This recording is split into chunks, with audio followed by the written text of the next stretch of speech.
Yep.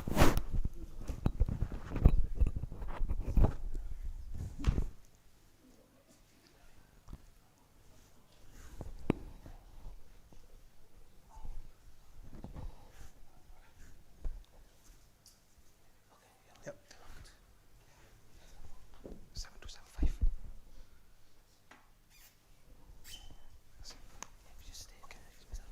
Okay. Let's start. Bismillah ar-Rahman ar-Rahim, my brothers. Jazakallah khair for attending this event. So alhamdulillah, we've got this link communicating in various masjids. So in Blackburn and Nelson and Corn, there is currently Hajj programs taking place. So what they've done, they're actually linking this program live in their masjids as well. So that's why I think it's just communicating, just waiting for them go ahead. And also on our radio station, which is based in Nelson, is also audio transmitting over there. So alhamdulillah, those brothers and sisters, mashallah, you will be going, those who are going for Hajj, alhamdulillah, you know, in the next 10 days time, the first flight will be commencing from United Kingdom. So alhamdulillah, from the Fire Service, we started this program about 10 years ago with Lord Adam Patel, who was the delegation from the British government. And alhamdulillah, this program is about safety. So alhamdulillah, our ulamas, mashallah, across the country, they will tell you all about Hajj and Umrah and how to perform the Hajj. From the Fire Service, there's a gap missing with regards to safety. So alhamdulillah, in the last 2 weeks, we've delivered to about 500 people. So I thought it would be great to just come to your masjid, as it is being live across to many other masjids as well. So why safety is important. In 1997, 300 people were shaheed, you know, in the tent fire, and over 1,300 people were injured.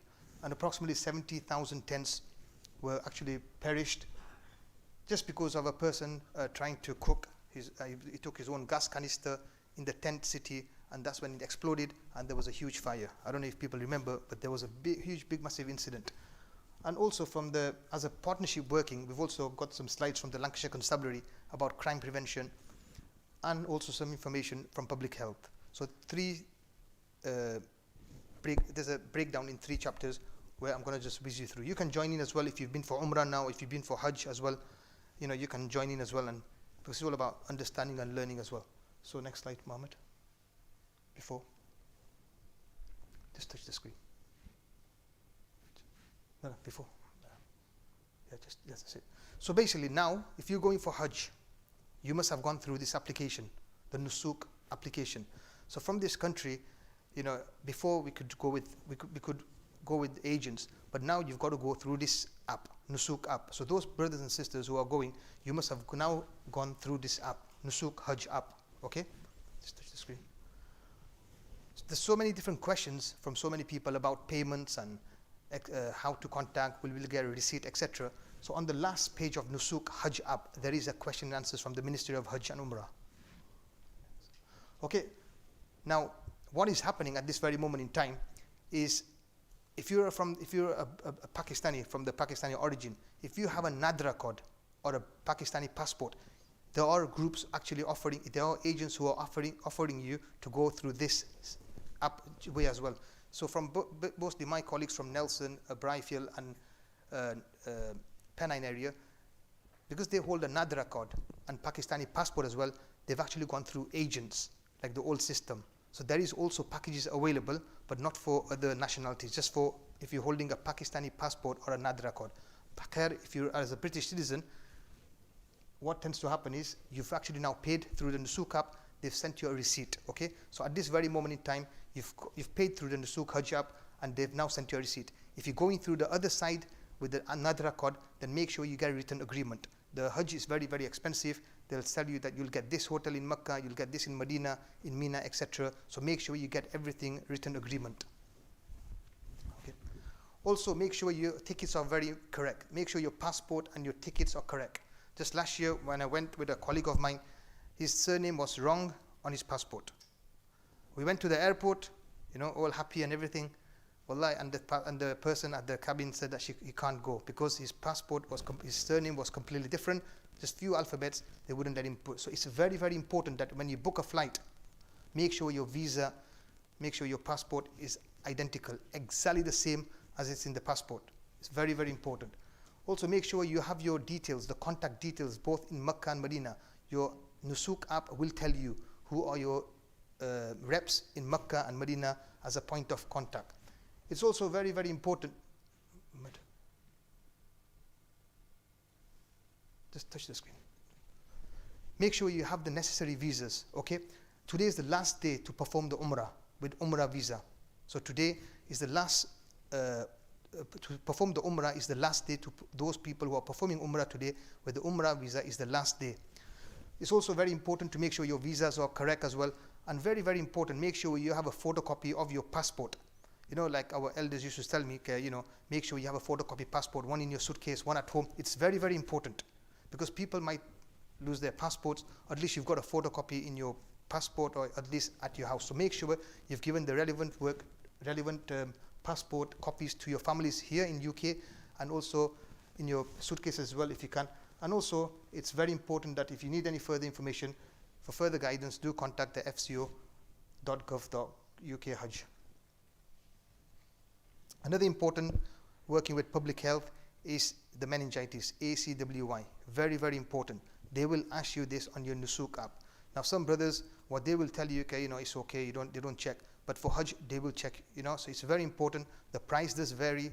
In Burnley, I managed to get the vaccination for £15, and in some places, it is very expensive. So do shop around to get the ACWY and make sure you do get the certificate. So once you get the vaccination, they will give you a vaccination card.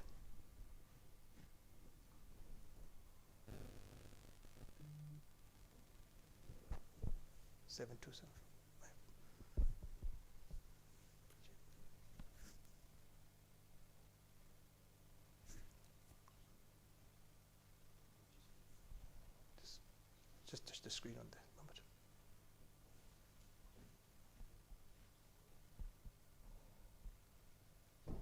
Apologies for that. Just wait. Let me just touch the screen. I'll do it. It's okay. I'll do it. Okay, so now make sure you have the meningitis certificate. It's very important as well. And like I say, if you're on any medication, you know, if you're on actually had a bypass or any other illness, make sure you get a report from your doctor. It's very, very important. So before you're going for Hajj, or let's say you're going for Umrah, make sure you get a medical report from your doctor. Allah knows best. So if something goes wrong, at least your family knows, at least the doctor professional knows that there's something wrong with you, and at least they can give you the correct advice. Also, if you need any further help, do contact the NHS Direct 111. Like I said to you, before you go to Hajj or before you go for Umrah, make sure you get a medical report. There are two hospitals, one in Mecca, one in Medina Sharif, one in Ajjad, you know, in an area called Ajjad, the hospital, and one in Medina Sharif near the Bab al-Salam. So there are hospitals provided there, and with your visas, you just take your visa to the hospital and they will help you. But it's very, very important that you do take the medical report with yourself. Just touch the screen. Okay, so now we're leaving. So now you're leaving for Umrah, okay, or you're leaving for Hajj. It's very, very important within our community. Everyone will know that you're going for Hajj. It so happened a few years ago that this family from Briarfield, they were going for Hajj, and after a couple of days, their house got burgled. So it's very, very important that if you're going for Hajj, very important, give your keys to your neighbors or to your loved ones to at least check the house. Make sure you have alarms or dim lights, etc., timing lights in your houses. It's very important because everyone within our community will know that you are going for Hajj. Sometimes the house is empty, and you know this gives a chance, opportunity to other people. And also cancel milk or newspaper deliveries. I had one of my friends, even today he has this modern milk delivery person. He came Umrah with me and he forgot to do this. When he came back, he had 24 bottles of milk. So it's very, very important that people don't think this, you know what I mean? But it's very important that you cancel all the things, you know? Next, okay? Now this is another issue. So once you arrive at the Manchester airport, so let's say we're going from Manchester airport. At Manchester airport, we have a prayer room as well, mashallah. We have a wudu khana as well. Make sure possessions and valuables are kept safe whilst performing wudu. It's very, very important. Sometimes you're in your ihram halat or you're actually going to pray the namaz. And most of the things that happens at Manchester airport in the prayer of the wudu khana is people will carry belts with them, with the passports, with the money. Most of the things that happens is they leave their belts near the hooks. The belts, passport, everything whilst they're doing the wudu and they're doing the namaz time. And what happens is when the people, they've prayed the salat, they'll go back to the boarding gate only to realize that they've left their belongings in the wudu khana or in the multi-faith room. It's very, very important that you do take everything with yourself. make sure everything is accounted for. Also, make sure your luggage is not left unattended, and remember to carry your medication on the flight with you, and do remember it is going to be very busy. Okay. So once you now arrive in Jeddah, there are two terminals. On the right hand side, you've got the King Abdulaziz International Terminal. On the left hand side, you've got the North Terminal. Very, very important. On your ticket, on your passport, make sure which terminal you will be arriving, because just a few weeks ago, whilst I was in Ramadan, my friend, he was flying from North Terminal, I was flying from this terminal. We sat together, we were waiting, only to realize that on his ticket it was North Terminal. And trust me, it is a few kilometers away, and he had to check everything. You know, so it's very, very important that on your passport, on your visas, on your tickets, make sure which terminal you're going at. The new terminal is King Abdulaziz International Airport, and the other one is North Terminal. Okay. So you've now gone through the Nusuk Hajj. Before you go to Hajj or Umrah, make sure you do download the Nusuk app. It's free of charge to download. You need your telephone number. Verify the telephone number. They will send you a code, and you verify it, and it's very important. You can download your Nusuk app. It's free of charge. There's so many people who are going, and alhamdulillah, you know, they've managed to download it. It's easy, simple, but at least when you go to Saudi, when you go for Umrah, when you go for Hajj, at least you don't have to do this. Okay, so it's very important that you do download the Nusuk app. When you go for Umrah, you know, mostly there are certain designated areas. Before Hajj, you can go from any doors to do your tawaf. Now, after the COVID, there are only certain doors that you can actually enter the Haram in Makkah. The police will be there. If you're in your ihram, the sisters won't be in the ihram, but they'll let you go. Sometimes, if it's very, very busy, they will ask for your nusuk, they will ask for your permit. So here, download it, make sure you do a reservation. But here, most of the times, they won't check it, but it's always good to check with these police officers, because you never know. But if you want to book your slot in the Rawda, it is very, very important. You will have to book your slot in the Rawda. It is very busy. So my advice is that if you're going to Hajj, inshallah, in the next couple of weeks, make sure you do book your slot on a date that you know to book the Rawda. And then you will have to stop near the Bab Salam, you know, and the police will be there. So if they've told you a time between 4:30 till 6:30, make sure you do stop near Bab Salam, and you will see a big, massive long queue, and they will ask for your Nusuk app. Once you get your Nusuk app, it will flash. The barcode will flash. That means that it is activated. Some people, what they'll do, they'll actually take a screenshot and send it to their friends. They won't accept that. I've personally experienced myself, and also my colleagues in the police in Saudi, they will check it. There are 4 different checks, and they will check for your Nusuk app, whether it's flashing. So it's always good to just check it. Also, when you arrive at the airport, you know, just make sure that they will check your passport. It is going to be very, very busy, as you're aware that the Hajj season has started. And also, make sure you carry your medications with you, with a copy of your prescription. Sometimes they might ask you. And also, vaccination copies, etc. Now, most of the people, the question is, what about the SIM card? Very important. That's the first thing people want to know, to contact their loved ones. At Jeddah Airport, you know, you will get various SIM cards such as Mobily, SDA or Zain. It costs about 20 to 30 pounds. It is cheap, sometimes with unlimited data. You will need your passport. It takes usually about 5 to 10 minutes. So there are facilities at the airport itself. So this is the gate of Makkah when you're entering Makkah. Once you arrive in Makkah or Medina, it is advisable to leave your valuables, including money, in the hotel safety deposit box. The safety deposit box are there. Make sure you use them. It's free of charge. Usually you'll find them in the wardrobes, because what tends to happen is when people are going into the mataf, they will be carrying belts. And sometimes people will carry their passports and everything, money. And it so happens, it's happened a lot. You will see people sometimes, even in the haram, you know, doing pickpocketing. So it's very, very important that you take about 50 or 40 riyals, you know, for the hair cutting or etc. But make sure you do use your valuable boxes. There has been an increase in number of reported cases of pickpocketing in Makkah, especially in the Masjide-e-Haram. And also, once you enter Masjide-e-Haram, there will be police officers, both male and female, who might do a frequent check. You must have gone, sometimes they do ask you if you're taking a luggage, they will actually check just to make sure there's no scissors or any blades, etc. So don't get offended, it is for our safety. The fire safety tips, just last week there was a fire in Ibrahim al-Khalil Road. 5 brothers from Pakistan, they passed away, on Ibrahim al-Khalil Road. So make sure, this is very, very important. In Makkah, the hotels are very high. In Medina, they're very flat, just on the same level. It's very, very important that as a family, make sure all your family know what to do if a fire happens. Especially in Makkah, there will be fire engines, fire appliances in different areas, in Ajjad, in Misfila, near the Safa Marwa side. It is very important that as a family, everyone knows what to do. Plan your escape routes and keep your exits clear, very important. And if you've got any elderly people, I've been with a lot of elderly people, sometimes what tends to happen, they don't want to pray, they don't want to go into the Masjid-e-Haram at Zohar time because they're going on the wheelchair, etc. So even your elderly parents, if they're praying in the hotel, make sure they know what to do if there's a fire. Especially every single hotel now in Haram, in Makkah, it will tell you what to do if there's a fire. Also make sure you don't smoke in bed, and it's easy to fall asleep and say bye to feeding, and don't even hog the smoke detectors. Most of our young brothers, what they'll do, because they're tired, they want to smoke, they'll actually get a socks and they'll actually cover the smoke detectors. It is completely wrong. If there's a fire, and especially if you go to the towers, there are not only 1,000 people, there will be more than 10,000 people residing in these hotels. Just last week there was an incident in Ibrahim al-Khalil Road, 5 to 6 people died and many were injured. So it's a very, very important that you pay attention to the hotel's fire safety policy. A very important tips on performing Umrah as well.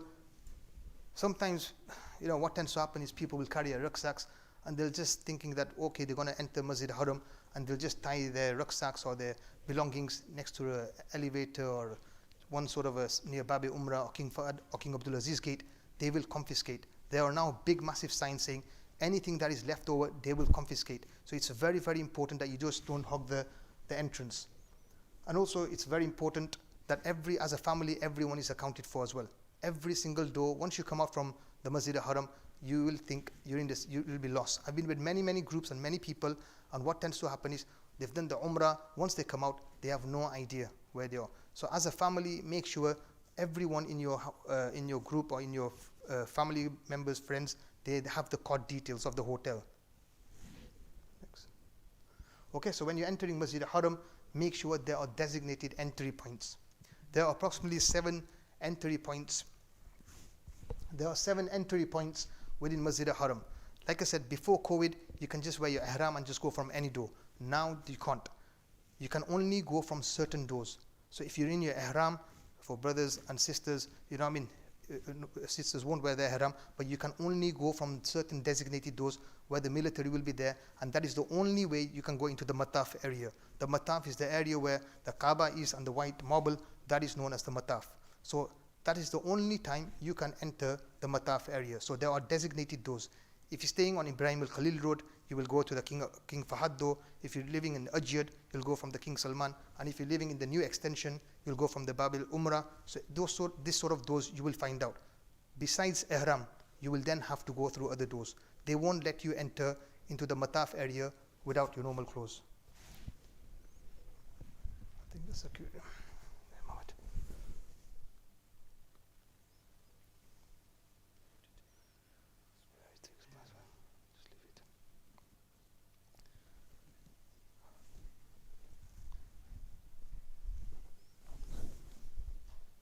Sorry about this. Okay. So make sure you have your Nusuk barcode ready and also follow the instructions by the officer. It is going to be busy. Okay.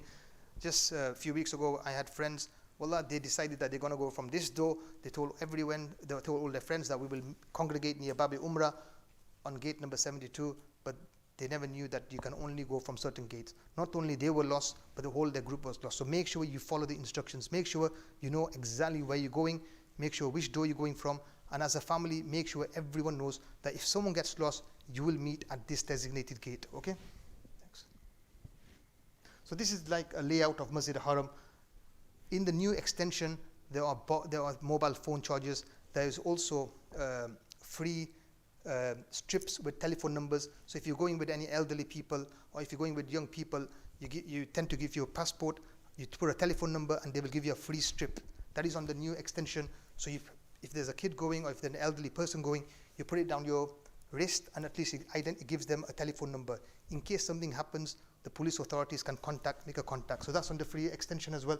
There's also some new facilities now in the new extension. So try to use the new facility. It's very, very easy. Most of the people, they'll stop on the King Fahad door or at the near Misfala side, which is at the bottom. So make sure you utilize the whole haram. Okay. Next moment. Okay, so some safety tips while performing the tawaf. Whilst performing tawaf, make sure you walk calmly. It is very, very important. Sometimes people, they want to walk as a family. They've seen the Kaaba and they'll be doing, they'll be walking fast, not realizing that they've got a family. And the worst thing is when someone gets lost, that's when the parishan happens. That's when people will automatically contact their family. Okay, XYZ has gone missing. Family here will be parishan and everyone will be parishan. So make sure everyone knows you are walking with your family. Okay. Also, do not congregate between Rukn Yamani and Hajar Aswad. Very, very important. And Hajar Aswad, kissing Hajar Aswad is very, very busy during the peak times. So follow the instructions. Usually, it is after Asr. They will tell you you will see a line forming. It will take you 45 minutes or 60 minutes, but at least you've not pushed anyone. At least you can kiss the Hajar Aswad aramse. Because if you're trying to push, wallah, you will notice that when you're going you will see when you go to Haram, you will see near the Hajar Aswad the hujum. It is very, very busy. Okay. Next. Also, performing tawaf and sa'i. Masjid-e-Haram, mashallah, they do give you a free wheelchairs. On the second floor near the Bab Salam area, there are certain designated doors that they will give you the free wheelchairs. So try to utilize them. But now in the Masjid-e-Haram, they also have electric buggies, electric scooters, which you can get them from the third floor, and you can also get them from near the Darul Tawheed. If you're going with an elderly person, you can actually hire them. It costs 20 to 30, 25 pounds. I went this year and I thought, let me just try it. But when I did the tawaf, I thought, it's not for me, But I just thought, let me just go. But you can get them for 25 to 30 pounds. It's for elderly person. You can go from the third floor. They can do the 7 tawaf and they can do the sa'i as well. And the price is here. Next. So this is like the scooters. The scooters are on the third floor. The wheelchairs are on the first floor. And on the mataf, there is no wheelchairs allowed. So if you're going with an elderly person and if they're using a wheelchair, they won't let you enter the mataf area. You'll have to go onto the first floor or the second floor. On the third floor is a special area just for these scooters. So if you're going with an elderly person, the facilities are there. They're outside Darul Tawheed and you can get these scooters from the third floor as well. Crowd is going to be very busy, as you're aware. Makkah and Medina is going to be very busy, and avoid large crowds as possible and make sure accidents can happen, so be careful. Very, very important. Just be careful, okay? Some important safety messages. Wheelchairs, the reservation will be upstairs. If you want to do tawaf, nafal tawaf with an elderly person, then it is on the first or the second floor, okay? And also, when you're sitting in the haram, make sure you don't block the passage. Make sure you don't block the entrance to the mataf. The police will be there, the military will be there. The police and the military is different than Makkah and Medina. You will notice the same police officers, but two different nature. So make sure you don't block the exits. It is there for a reason. There are approximately 220 gates in Masjid-e-Haram. Make sure you follow the instructions of the Saudi authorities. Just don't sit near the entrances. They will move you. Okay? Okay? Escalators. Many people from Pakistan, from India, from Bangladesh, or from African countries, they've never been on an escalator. And most of the incidents that happens, fatalities or injuries, are on these escalators. Make sure you take your time. You will notice that when in Masjid-e-Haram there are escalators everywhere. And for many people, they've never been. And for the first time, they've actually seen an escalator. There will be police officers, there will be people there. So do take your time, because sometimes you will be wearing ihram. So take time, make sure you do go onto the escalators safely. Most of the injuries that happen are on the escalators because people from the African continent or sub-Asian continent, they've never been on an escalator and they get parishan, and this is where problem happens. One person falls, there's a stampede, and that is why you will see that when you go for Hajj or Umrah, there will be a lot of military presence on all these sites. Now we're going on to the 5 days of Hajj. So between Makkah and Medina. So now you're going from Makkah to Mina, Mina to Muzdalifah, Muzdalifah to Arafat. This is where it's very, very important. Okay, so most of the people, this is the first time they will see a route from Makkah to Mina, Mina to Muzdalifah, and Muzdalifah to Arafat. This is the view of Mina. This is the largest tent city in the world. Okay, so this is where the fire started. Most of all the Mina tents are now fireproof, but however, fire can happen. Okay. This is the, like I say, Mina, the largest tent city in the world. You can see a view of here. And this is a night view of Mina. Fire exits. It so happens that every single tent there will be fire exits. It is there not to be tampered with. Sometimes it happens, you will see a lot of youngsters sleeping near the exits, and basically because they want to sleep, they will tie, they will put some things, or they will just tie a knot with the fire exits. It is there for a reason. Don't tamper with the fire exits. In case if there's a fire, not only they will be perished, but there will be a big massive disaster. So don't tamper with these exits.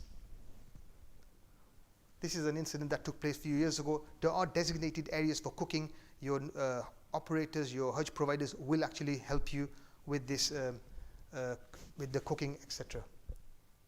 Also within the tent, you will see mobile phone, you will see chargers. One plug for one socket. 20 minutes, 15 minutes. Make sure there are other people as well. So don't overload the socket, okay? There are also designated tunnels. Some people, they might want to do pedal Hajj from Makkah to Mina.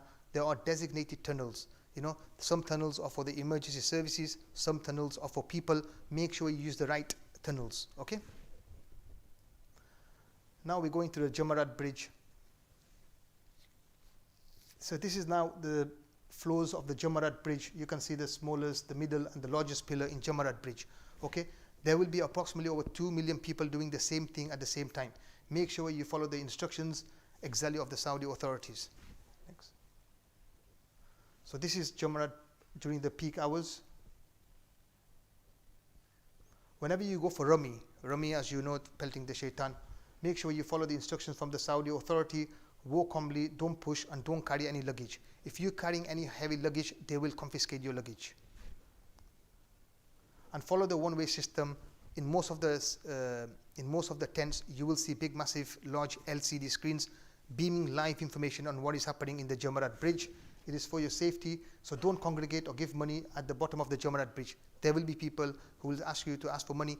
Once you stop, the whole kafla will stop as well behind you. So make sure you just follow the one-way system, and make sure everyone is accounted for as well.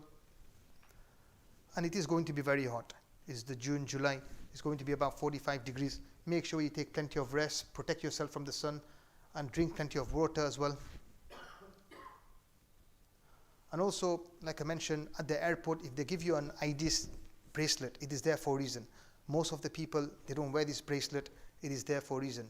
When you're doing the 5 days of Hajj, if you're in Mina, if you're in Muzdalifah, if something happens, at least the police can locate your tour operator, your tent, your group, and they can make the appropriate contact.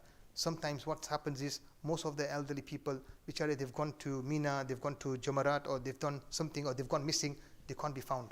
So that's why it's very important that you wear this bracelet. They will give you at the airport, okay?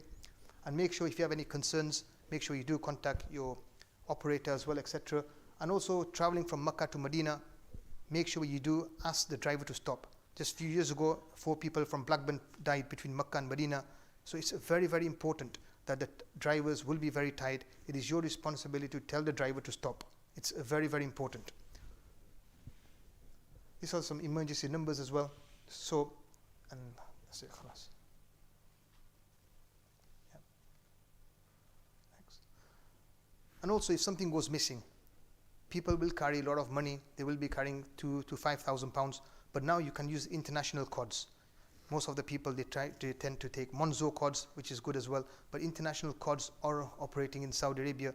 But make sure you do use the facilities both in Makkah and Medina. The deposit box are very, very important. It is there. Don't carry all the money with yourself on your chest with one of the money belts.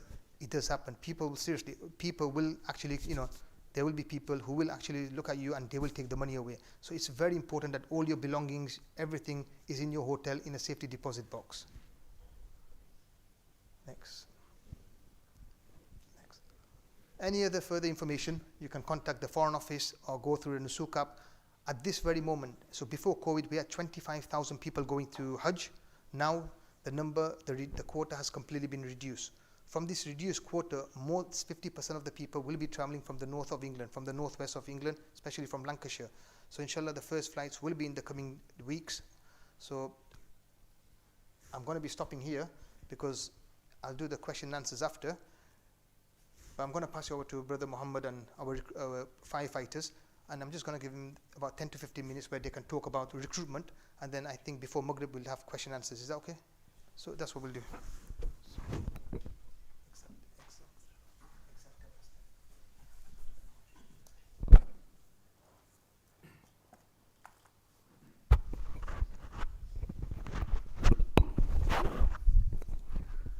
Assalamu alaikum wa rahmatullahi wa barakatuh. I think it gives us a privilege to be here. This is a gathering to talk about Hajj and Umrah, but we just want to divert our project onto something different that is concerning the community as well that we serve in Lancashire. I'm going to pass on to our firefighters, who are already our serving firefighters within Preston area, who will be able to give you more count in terms of what it's like being a firefighter. But also at the same time, Lancashire Fire Rescue Service serves a very large BME community. Most of all, out of those, the largest is being from the ethnic minority and also from being the Muslim community. And we're looking at recruiting, and we're looking at individuals serving those communities. With further ado, I'm just going to pass it straight on to, are you ready? To our firefighter, Riaz Patel. And we've also got firefighter Askar Ahmed. Jazakallah. Assalamu alaikum. So myself and Askar, we're both firefighters in Preston. Both work for Lancashire Fire and Rescue. We're both at Fulwood Fire Station. What we've been doing for the past few years, along with Brother Muhammad and Brother Faz, is to try and get more Muslim firefighters into Lancashire Fire and Rescue Service. Unfortunately, we are massively underrepresented, with only about, I think, 8 Muslim firefighters in all of Lancashire. I mean, there's other avenues which you can go, which obviously, like I say, Brother Muhammad and Brother Faz working, but as operational staff, actually on the fire engines, there's only 8 of us. Then there's 2 of us at Fulwood, 2 of us in Accrington, there's 2 in Nelson, and just 2 in Burnley. So what we here obviously speak about today is to try and just go through a few things, to just try and help the brothers of the community, to whether it's your family members, sisters, brothers, it doesn't matter. There's obviously opportunities available to come into the fire service. You can speak to myself, Askar, and we can obviously assist with trying to get the Muslim community into the fire service. So if I just pass on to Askar and we move on to the next slide, that was just a quick introduction. If you just stay there, that's fine.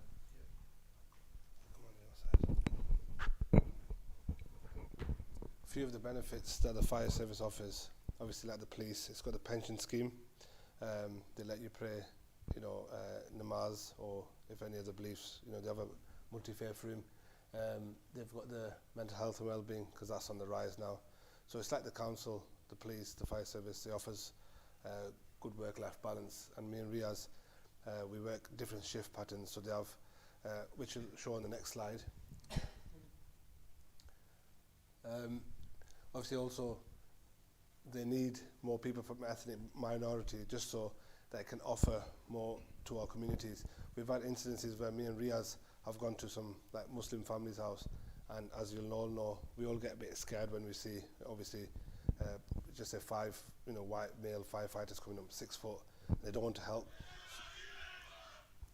We've had no phones at work either. But we do have instances where Muslim families, we don't want to work with the fire service. We won't put smoke alarms up. When it's Ramadan, obviously our mums, sisters, families, they'll be cooking and stuff, and they won't have a smoke alarm or a heat detector. And we've had instances, cooking oil, and it obviously affects our families. And it's just because we've not got the links, I would say, into the fire service too. And I've had people stop me in the street. I'm only from Preston myself, and they're asking me for smoke alarms and stuff, and we go around and fit them up. And it's all free, but we don't have that information. Only until I got in, several years ago, that I realised how far behind we were in the Muslim community, because we go to so many fires, and our Muslim community, they don't want to engage. We don't want to, let them in and help us. So that's what we're looking for today, really, just to offer the advice to somebody, to pass it on to somebody, that, you know, they're there to help us really. So, and obviously we bring different positivities towards the service. You know, we bring, we've had our managers saying to us that could we talk to the, you know, incidents so we can help the public and that. So I'll pass the next slide over to Riaz.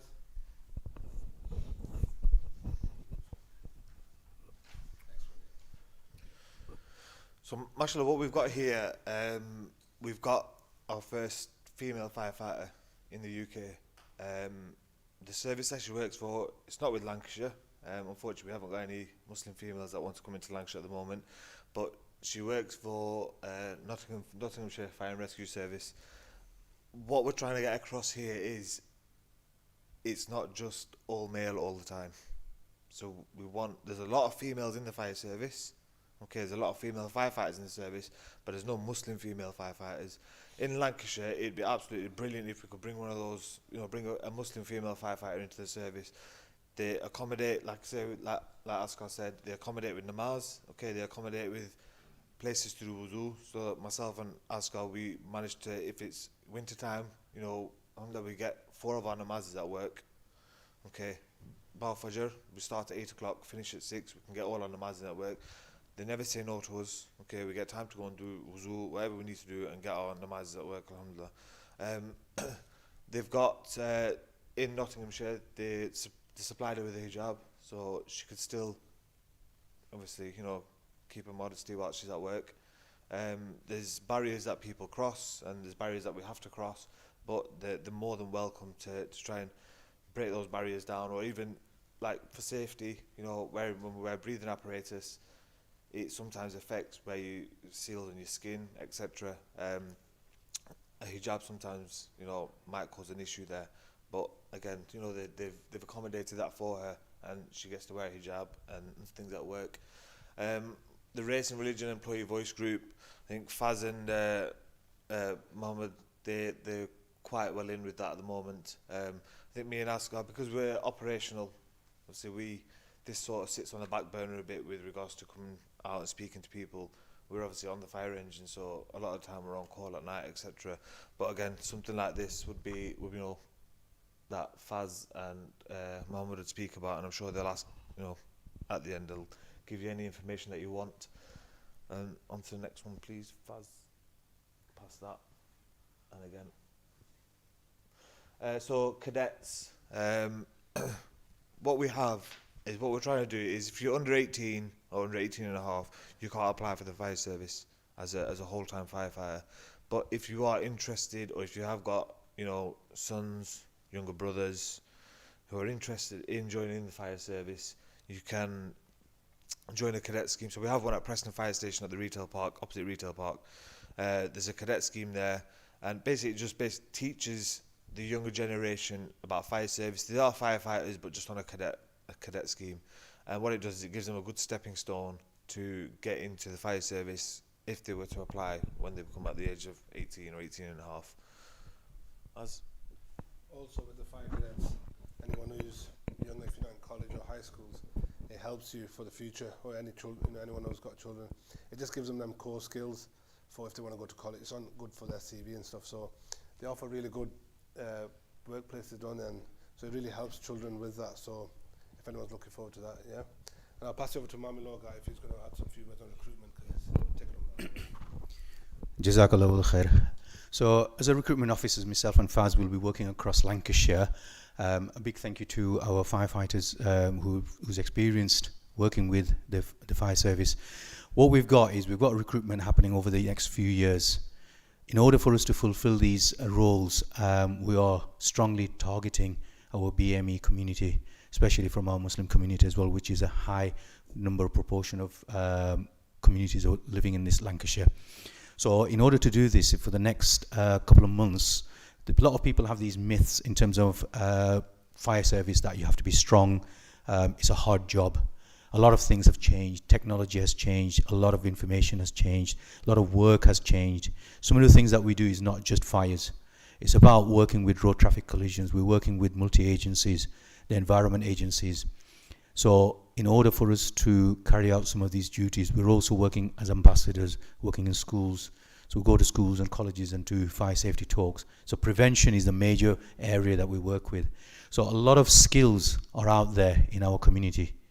And what we want to do is we're going to be having some sessions over the next couple of months. So 1st of September or towards that time, the new recruitment process will start for applications. So there's going to be have a go days. So we will be posting a lot of information on the website. We're going to be having physical tests, showing you how the physical tests, also helping you with improving those physical tests, and also buddy up scheme with our firefighters. So if you are interested, we will buddy you up with different stations depending which area you're from. And we'll ask you to come to the station, buddy you up with the firefighters, look at the station, feel free, look at the living accommodation environment, the working environment. And finally, you'll also get a chance to speak to our HR department with any questions and answers. So this is just a starting point to give you a bit of an awareness that this is something that's going to be happening in the next few months. And we just want your support and make sure that you have the potential. It's a potential of being a firefighter. If you've got the potential, then we want you to apply for this and take on board and make your future better, because at the end of the day you're saving lives as well, not just fulfilling that dream of being a firefighter or working as a firefighter. Jazakallahu khair for your time. Thank you to our committee and our members from the mosque as well, and all the listeners for giving us this valuable time to promote this. Jazakallahu khair. Just got some questions. Alhamdulillah, we've had some mosque watching this. Some questions regarding, just going to finish now, regarding Zamzam. Okay, so regarding Zamzam, you can get the Zamzam from the airport, from Medina and from Jeddah. It costs 7.5 riyals. Also on your Nusuk app, so don't get your Zamzam from the hotel, get them from the airport. It costs 7.5 riyals. So that's one question. Another question is, what about if the Nusuk has not accepted large amount of money? At this very moment in time, because of the large amount of money being transferred through the banks, through the Nusuk app, it is rejecting a lot of transactions. So do get in touch with the Nusuk app. There is questions on the last page. And also, any questions from here? Because I've had many questions. We've had Manchester and London and Nelson, some questions. Any other questions before we pass you on to finish? Hafiz, if you want to say some few words and we'll conclude. Yeah, it's the same question. So basically, most of the brothers, they're waiting for the visas. The visa application, Nusuk, has now finished. However, because of the large transactions, so one of the brothers, he's paid £58,000, and what has happened, £30,000 has gone, but other money has now is not actually gone through. So you've got to then contact your Nusuk app. You will have to make sure that you do contact your Nusuk app on the last page for the questions. So it is expensive, but make sure you do contact your banks that you will be transferring a large amount of money, because our banks, they can only transfer £3,000 to £4,000 depending on the credit limit. And on the Nusuk app, because everything's now on this portal, just make sure you do contact your bank. Regarding elderly people in Jamarat, do they have wheelchairs or train facilities? Yes, in Jamarat they do have train facilities. They do have access for elderly people. Another question is, in Mina, in Muzdalifah, will there be any tents? In Muzdalifah, there won't be no tents. The Muzdalifah is an open field, mashallah, open medan, where you will have to get your kankaria, your stones. So there are no tents. And with regards to the facilities of ablution and all that sort of facilities, yes, there are hundreds and hundreds of ablution areas, both in Mina, Muzdalifah, and also on the Grand Mosque in Masjide Haram and in Masjid Nabawi. On the ground floor, you will see a lot of escalators where there will be hammams for both male and female. So the facilities are actually there. Also, Taif, if a person, this is from Mufti Hanif, one of the brothers asked Mufti Hanif the question that if you were to go to Taif, in Hajj time, and when you're coming back from Taif, do consult your ulamas, because it is a Sharia masla, but you will have to wear ihram. So people with the Hajj visa can go to other places as well. But there are facilities with regards to elderly people. There are many facilities in Masjid Haram. There are also paramedics, and there is hospital both in Ajiyad and in Medina Sharif near Bab Salam. So you do utilize these services. It is there. We are going to be here after Maghrib as well. So if there's any questions, do feel free. And inshallah, I just want to say Jazakallah khair to everyone listening, and also to the management and to all the masjids out there listening. Jazakallah khair. Assalamu alaikum.